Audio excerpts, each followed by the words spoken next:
안녕하세요. 오늘은 세포 속의 시그니처 6장의 후반부 내용에 대해서 말씀드리려고 하는데요. 6장 후반부에서 마이어 박사는 자신이 케임브리지 대학교에서 생명의 기원 문제를 연구하면서 발견한 지적 설계에 대한 과학계의 기류의 변화에 대해서 설명하고 있습니다.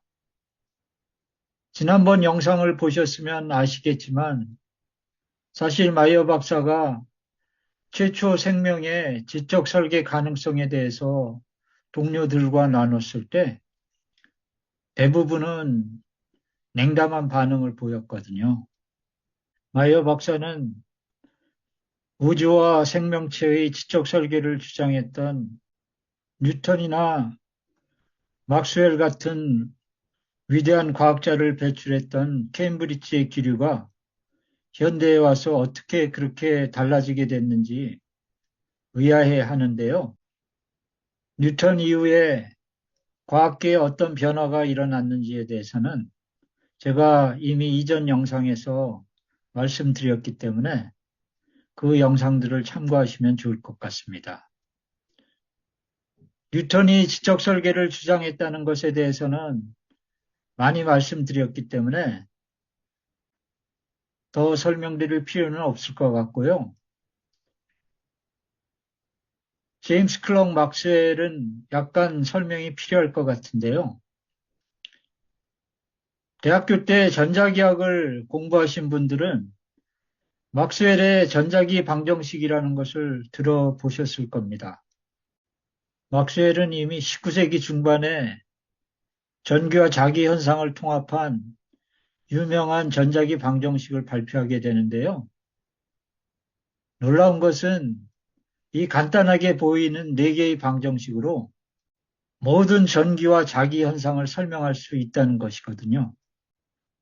아마 그래서 막스웰이 뉴턴, 아인슈타인과 함께 역사상 가장 위대한 물리학자 중에 한 명으로 꼽히는 것 같습니다.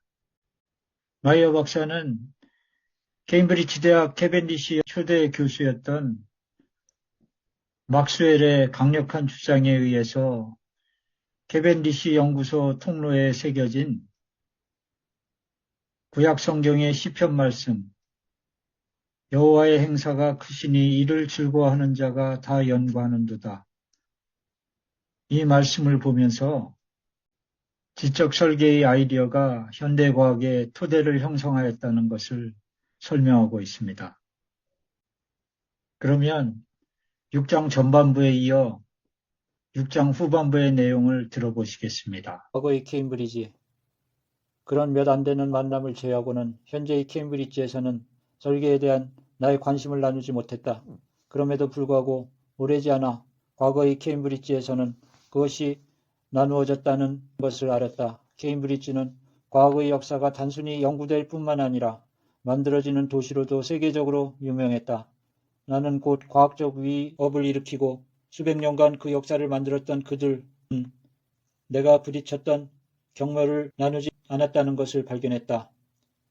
약 1300에서 1700년경. 과학혁명의 창시자들은 종종 생명과 우주의 설계에 대하여 높게 평가하였던 매우 종교적인 사람들이었다. 더욱이 이들 과학자들에게는 설계에 대한 개념이 단순히 경건한 감정이 아니었다. 그들에게 그것은 과학적 위협 전체가 놓여야 할 필요 불가결한 가정이었다. 많은 과학사학자들이 언급하였듯이 현대과학의 창시자들은 그들이 자연을 주의 깊게 연구한다면 그 비밀이 밝혀질 것으로 가정할 필요가 있었다. 이 가정에 대한 그들의 확신은 우주는 카오스가 아닌 질서 정연한 시스템, 즉 코스모스라는 그리스와 유대 기독교적 아이디어에 기반을 두고 있었다. 영국의 철학자 알프레드 노스 화이트헤드가 설명하였듯이 사물의 질서가 존재하는 데 대한 광범위한 직관적인 신념이 없는 한 살아있는 과학은 있을 수 없다. 그리고 특히 자연의 질서에 대하여는 더욱 그러하다.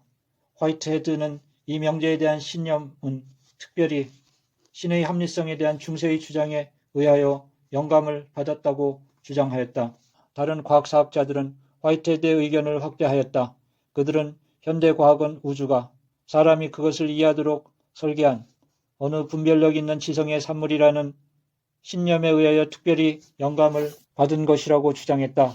과학사회학자 스티브 풀러가 말했듯이 서구과학은 자연의 질서는 우리 자신의 지능조차도 그분으로부터 비롯된 한 지성의 산물이라는 그 신념에 근거를 두고 있다. 이 기본적인 가정은 자연이 이해할 만하다. 즉 자연을 세심하게 연구한 사람들에 의해 이해될 만한 법칙들에 따라 설계되었다는 아이디어를 불러일으켰다.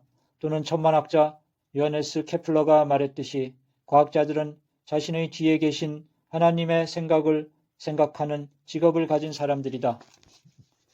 그리스, 유대, 그리고 기독교 철학자들이 자연의 합리성에 대하여 동의하였지만 그것을 어떻게 발견할 것인가에 대하여는 동의할 필요가 없었다.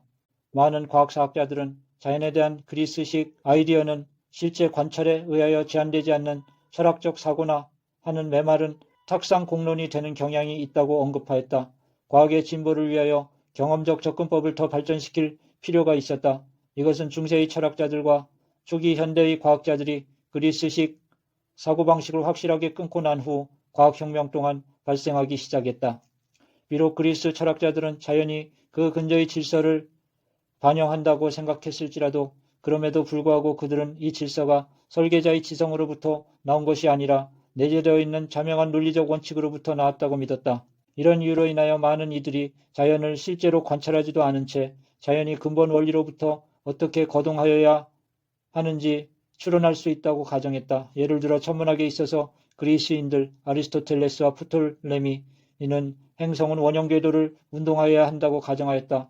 왜?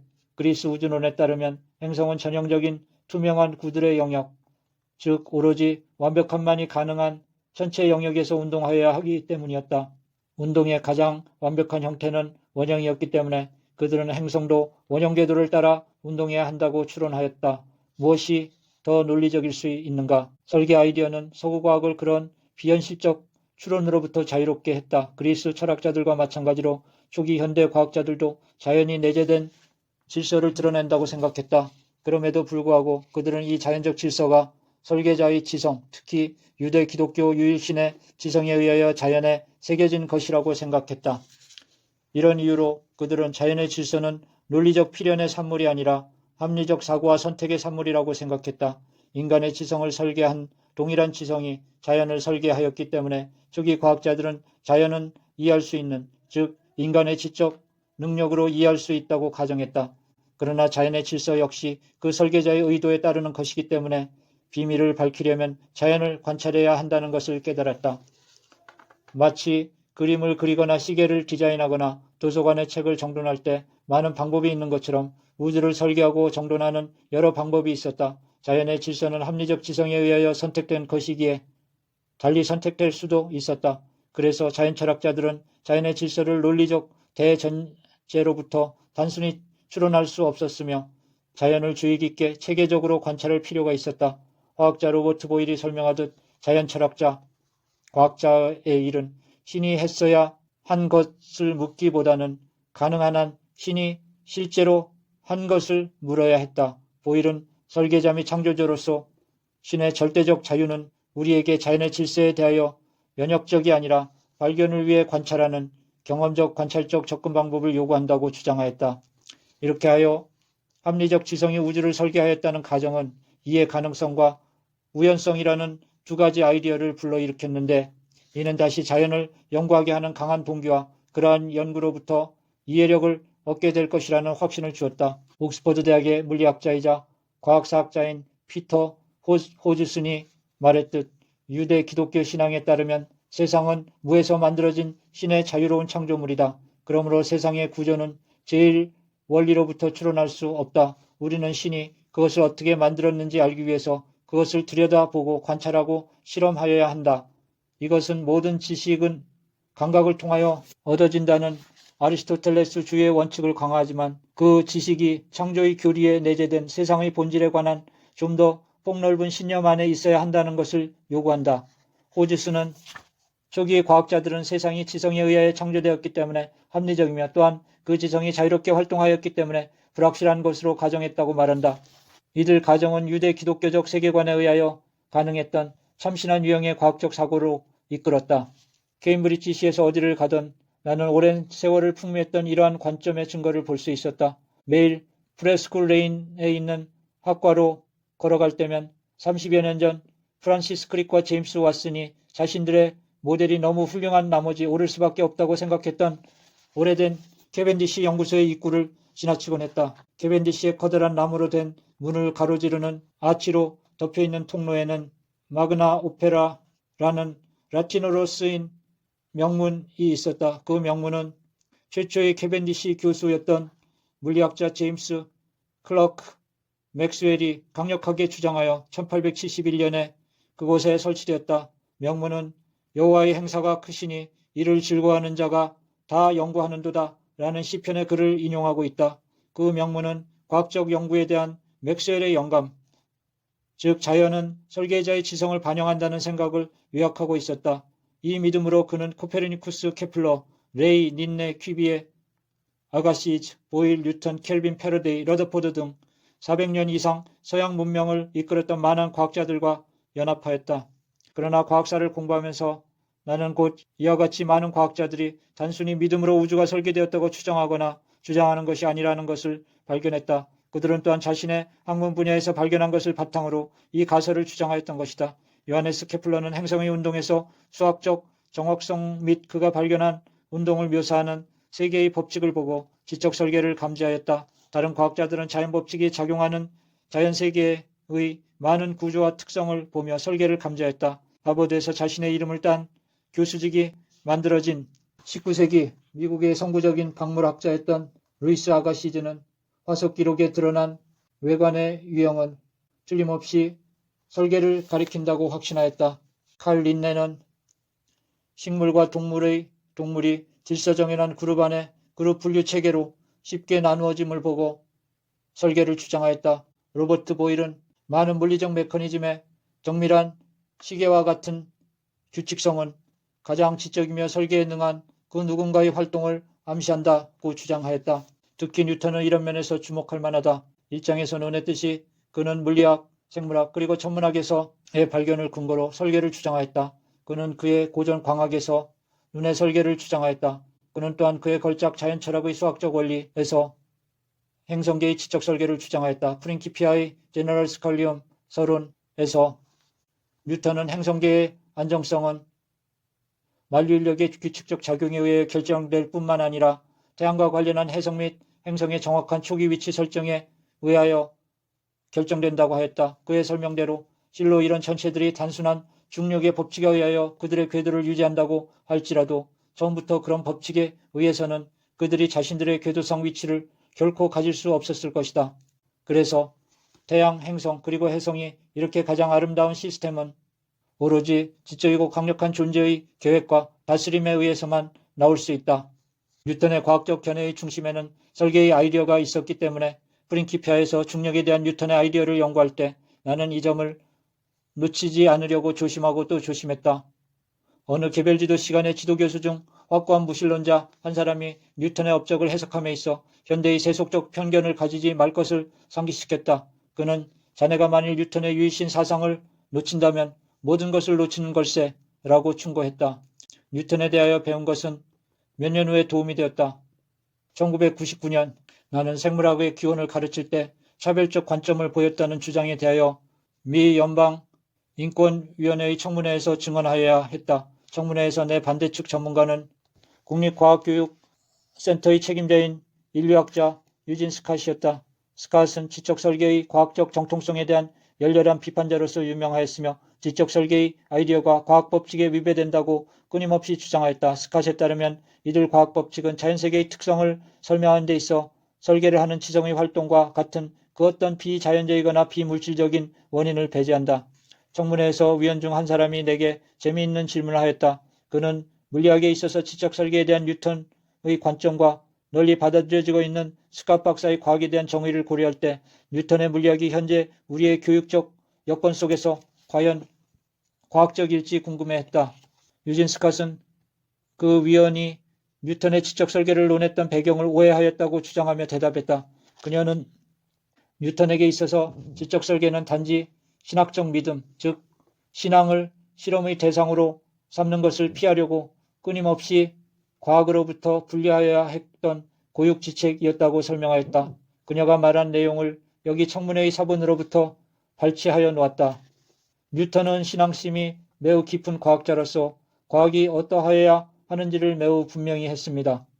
뉴턴의 관점은 우리가 자연세계를 이해함에 있어 자연적인 방법만을 사용하여야 한다는 것이었습니다. 그리고 그는 신의 존재와 전능함을 과학적 방법으로 시험하기를 원치 않는 종교적 이유에서 이렇게 말했던 것입니다. 그런 후 스캇은 우리는 자연적 원인으로만 자연세계를 설명합니다고 덧붙이며 지적 설계는 과학의 중심 법칙을 위반한다고 재차 확인하였다. 그런 일이 벌어졌을 무렵 나는 막 과학적 설계 논증의 역사에 대한 글을 마쳤으며 부정할 수 없는 과학 논문인 프린키피아에 있는 뉴턴의 주장을 상세히 인용하였다. 마침 그때 그 논문이 서류 가방 속에 있었다. 청문회의 녹취를 마치자마자 나는 즉시 뉴턴에 대한 스캇의 설명에 반론을 제기하였다. 제 생각에는 뉴턴에 대한 스캇의 역사적 관점이 옳지 않은 것 같습니다. 아마 틀림없이 지금까지 쓰인 것 중 가장 위대한 과학책인 프린키피아의 서문인 일반 주해를 보면 행성의 정렬 상태는 자연 법칙에 의해서가 아니라 오로지 가장 현명한 발명가의 발명품에 의해서만 설명될 수 있다는 것을 분명히 한 뉴턴의 정교한 설계 논증이 있습니다. 그는 이것을 매우 분명히 했습니다. 이것은 그의 최고 걸작 서문에 있습니다. 몇 명의 위원이 호기심을 갖는 것 같이 보이기에 나는 그런 설계 논증을 했던 사람이 뉴턴 하나가 아니었음을 강조했다. 나는 계속하여 과학혁명을 통하여 내내 계속된 이런 종류의 설계 논증은 보일에게서 케플러에게서 그리고 그 외의 다른 여러 사람들로부터도 볼 수 있습니다. 내 연구를 바탕으로 그리고 케임브리지에서 경험한 많은 사건들로부터 나는 이 점에 대한 역사적 기록은 반박할 여지가 없는 것이라는 것을 알았다. 설계 아이디어로서 과학사에 그렇게도 기본적이었던 그 무언가가 내가 많은 과학자들이 주장하는 것을 반박적으로 들었듯이 어떻게 지금은 과학 자체의 법칙을 철저하게 범할 수 있는 것인가 하고 나는 의아해하기 시작했다. 만일 지적 설계에 대한 신념이 처음 현대 과학적 연구에 영감을 가져다 주었다면 어떻게 하여 설계 가설에 대한 조금의 관대함조차 몇몇 과학자들이 걱정하듯 지금은 과학의 방해꾼이 되고 생산적인 과학적 연구를 중식시키는 위험이 될 수 있는 것인가? 지적 설계 아이디어는 현대 과학의 기초를 형성시키는 역할을 했음이 분명하다. 많은 위대한 과학자들은 저마다의 특정한 설계 가설을 제안하였다. 이는 내게 설계 가설이 하나의 가능한 과학적 가설로서 역할을 할 수 있는 것으로 보인다. 그러나 많은 현대 과학자들은 즉각적으로 이를 거부했다. 왜일까? 나는 나의 멘토인 달라스의 찰스 텍스턴이 오늘날 많은 과학자들이 설계를 즉각적으로 거부하는 이유는 그들이 여러 유형의 과학적 연구, 특히 과거를 조사하고 설명하는 특이한 종류의 과학적 연구가 있다는 것을 깨닫지 못하기 때문이라고 생각했다는 것을 기억해냈다. 기원과학과 활동과학에 대한 그의 구별은 생명의 기원에 대한 가능한 과학적 설명으로서 지적 원인을 고려할 이유를 암시했다.